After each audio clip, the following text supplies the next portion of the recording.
Depois de informações desencontradas ontem, já se sabe o nome do estudante que morreu em um tiroteio em uma escola no estado americano do Oregon. A vítima da tragédia de ontem no Oregon foi Emílio Hoffman, de 14 anos. Ele morreu depois que um homem entrou na escola secundária de Troutdale, ao norte de Portland, e atirou contra o estudante. O autor dos disparos também morreu. Aparentemente, ele cometeu suicídio. Um professor de educação física do colégio ficou ferido, mas o tiro pegou de raspão. Sobre o incidente, Barack Obama disse que a falta de rigidez no controle de armas no país é uma de suas maiores frustrações como presidente.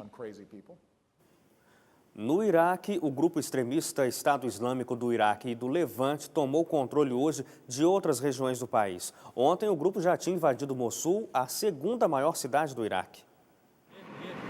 O grupo islâmico tomou regiões na província iraquiana de Salaheddin, ao norte da capital Bagdá. Dezenas de combatentes invadiram o povoado de Suleimanbek durante a noite e entraram em confronto com a polícia local. O número de mortos e feridos ainda é incerto. Depois de algumas horas, as forças de segurança recuaram e os extremistas assumiram o controle total da área. O mesmo aconteceu na cidade de Baiji. Nesta terça-feira, o grupo invadiu Mossul, a segunda maior cidade do Iraque, libertando 2.400 prisioneiros. O avanço sem precedentes levou o governo a pedir que o parlamento decrete estado de emergência em todo o país. Segundo a Organização Internacional para a Migração, 500 mil pessoas já tiveram que deixar as casas.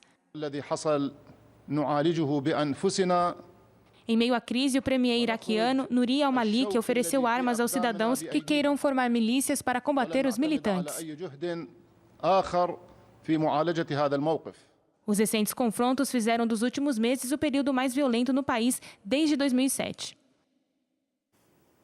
Os deputados da Espanha aprovaram hoje a abdicação do rei Juan Carlos por ampla maioria.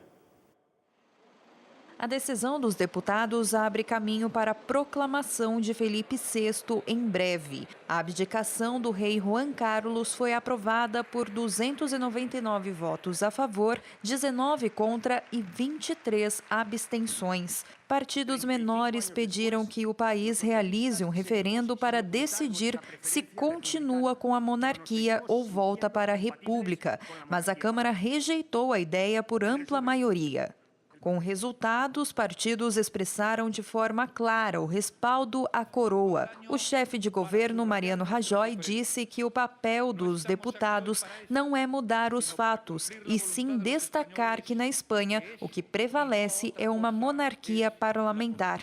O rei Juan Carlos, de 76 anos, estava com a imagem abalada nos últimos anos devido a vários escândalos e surpreendeu o país com a decisão de abdicar do trono.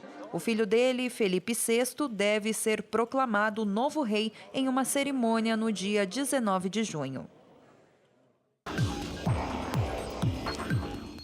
A greve de trens na França atrapalhou o trânsito no país. Na região da capital, apenas uma em cada 3 composições funcionaram hoje.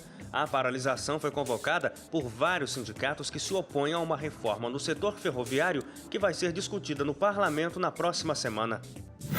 Taxistas da Europa também estão em greve. Eles protestam contra a concorrência de aplicativos como o Uber, que permite motoristas comuns cobrarem por caronas. A categoria defende que a novidade quebra as regras locais e coloca em risco a existência dos táxis. A empresa russa Gazprom anunciou que vai adiar para o dia 16 de junho o ultimato para que a Ucrânia pague a dívida pelo fornecimento de gás. As duas partes continuam com as negociações sobre a questão. Ontem, o presidente Vladimir Putin disse que quer um acordo mutuamente aceitável. A taxa de desemprego do Reino Unido caiu para 6,6% no período de fevereiro a abril. A queda é correspondente à comparação com o índice do trimestre anterior. Segundo o levantamento divulgado pelo Escritório para Estatísticas Nacionais, o resultado representa o menor número de desempregados nas regiões desde novembro de 2009. No final deste mês, as lâmpadas de 60 watts não vão ser mais fabricadas no Brasil. A medida cumpre a terceira etapa da resolução de 2010 dos Ministérios de Minas e Energia e de Tecnologia e Desenvolvimento. O cumprimento da resolução governamental começou em junho de 2012, com a extinção das lâmpadas acima de 150 watts. seguidas daquelas com potência entre 61 e 150 watts em 2013 e agora as de 60. A comercialização ainda é permitida até um ano após o fim da fabricação.